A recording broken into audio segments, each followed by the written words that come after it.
بس رمضان کی سب سے بڑی تیاری کیا ہے کہ اپنے دلوں کو صاف کر لو پہلے سے. شعبان کی سب سے بڑی تیاری کیا ہے کہ اپنے دلوں کو صاف کر لو. جس دل میں نفرت ہو، بغض ہو، کسی کے لیے غصہ ہو، کسی کے لیے کیا کیا جذبے ہوں، دل صاف کرنا.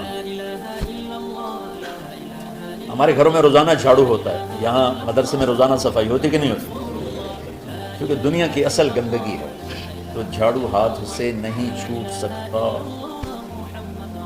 حرم شریف میں دیکھا کیسے چاروں طرف خدام پھر رہے ہوتے ہیں برش لے کر، تو دل پہ غبار ایسے آتا ہے جیسے صحن میں غبار آتا ہے.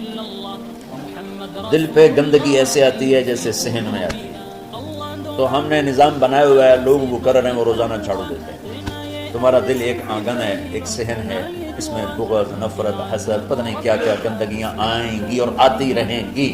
بچوں ایک کام کرو، جھاڑو پکڑ لو صاف. یا اللہ معاملہ تجھ سے کرنا ہے، لوگوں سے نہیں. کسی نے برا کہا، کسی نے غیبت کی، کسی نے گالی دی، کسی نے ٹکا دیا، کسی نے حق مارا، کسی نے کچھ کیا.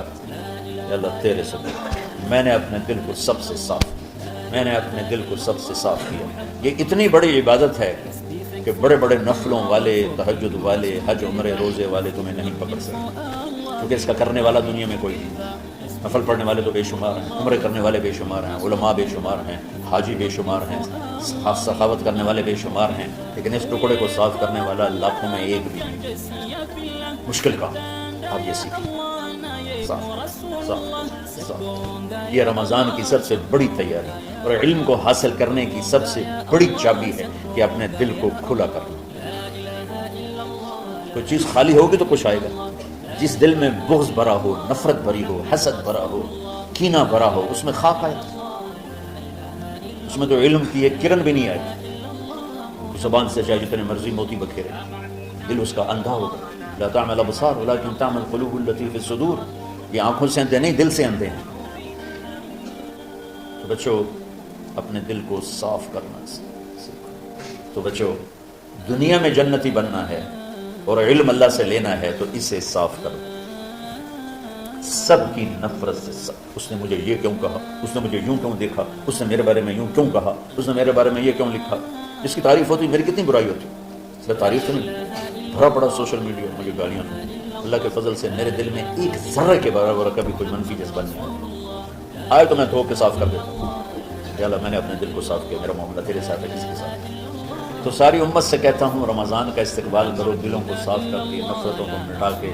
مذہبی نفرت، دنیاوی نفرت، رشتوں کی نفرت، بول چال کی نفرت، سیاست کی نفرت، لین دین کی نفرت، ان سب سے اپنے دل کو صاف کرو تاکہ رمضان میں اللہ نے علم اتارا، اللہ تعالیٰ آپ کو علم عطا فرمائے.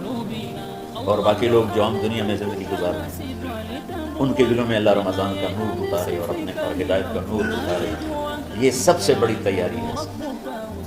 اور آپ میں جو حفاظ ہیں وہ ترتیب بناؤ، آپ کے اعزازہ بنائیں گے. آپ الگ الگ اپنا یہاں ٹولیوں میں بٹ کے، جیسے ماشاءاللہ پہلے ہوتا تھا، اپنا قرآن سناؤ. 10 دن میں سناؤ، ہفتہ میں سناؤ، 20 دن میں سناؤ، 3 دن میں سناؤ، تمہاری مرضی ہے. لیکن یہاں فضا بنے، چاروں طرف قرآن پڑھا جا رہا ہو. پہلے ہر کمرے میں ماشاءاللہ قرآن، میں تو خود آیا کرتا تھا رات کو، تو ہر کمرے سے قرآن کی آواز آ رہی ہوتی. اوپر جاتا تو چھت پر کتنی ماشاءاللہ چھوٹی چھوٹی جماعتیں بنی ہوتی تھی، ہر طرف سے قرآن گونج رہا ہوتا تھا. تو ایسے صرف دیکھ کر ہی ایمان تازہ ہو جاتا. تو جو آپ میں حفاظ ہیں وہ غافل نہ ہونا کہ نو جی میرے کو اب یاد نہیں ہے. بھول گئے تو الگ بات ہے، کوئی کچا پکا ہے تو اس کے لیے تیاری کر کے سناؤ. کسی اچھے حافظ کو ساتھ لے کر کچھ وہ سنایا، کچھ یہ سنا، اس طرح کر کے. تو ضروری نہیں تراویح میں یہ ختم ہو، نفلوں میں اسے کر لو، لیکن حفاظ کوشش کرو کہ قرآن زبان سے ادا ہو جائے. رمضان میں جو قرآن سناتا رہتا ہے اسے ساری زندگی قرآن یاد رہتا ہے. اور کسی سے گلہ ہے، غصہ ہے، ناراضگی ہے، کسی سے بولتے نہیں ہو. ابھی سے شعبان آ چکا ہے، آپ شعبان سے رمضان کی تیاری شروع فرما دیں گے. تو اس کی تیاری کیا ہے؟ وہ دلوں کو صاف کرو، معاف کرو، معافی مانگو. تمہارا قصور نہیں پھر بھی معافی مانگ لو. دلوں کو صاف کرو اور اللہ سے سخاوت مانگو کہ اللہ کو سخی بھی پسند ہے اور صاف دل والا بھی پسند ہے. تو انشاءاللہ اگر اس طرح آپ کی تعلیمی سرگرمیاں بھی رہیں اور رمضان کا روزہ بھی ہوا اور دل صاف بھی ہوا تو انشاءاللہ اللہ آپ کے دل کو ایمان اور علم کے نور سے بھر دے گا. سارے بچے اس کی نیت کرتے ہیں.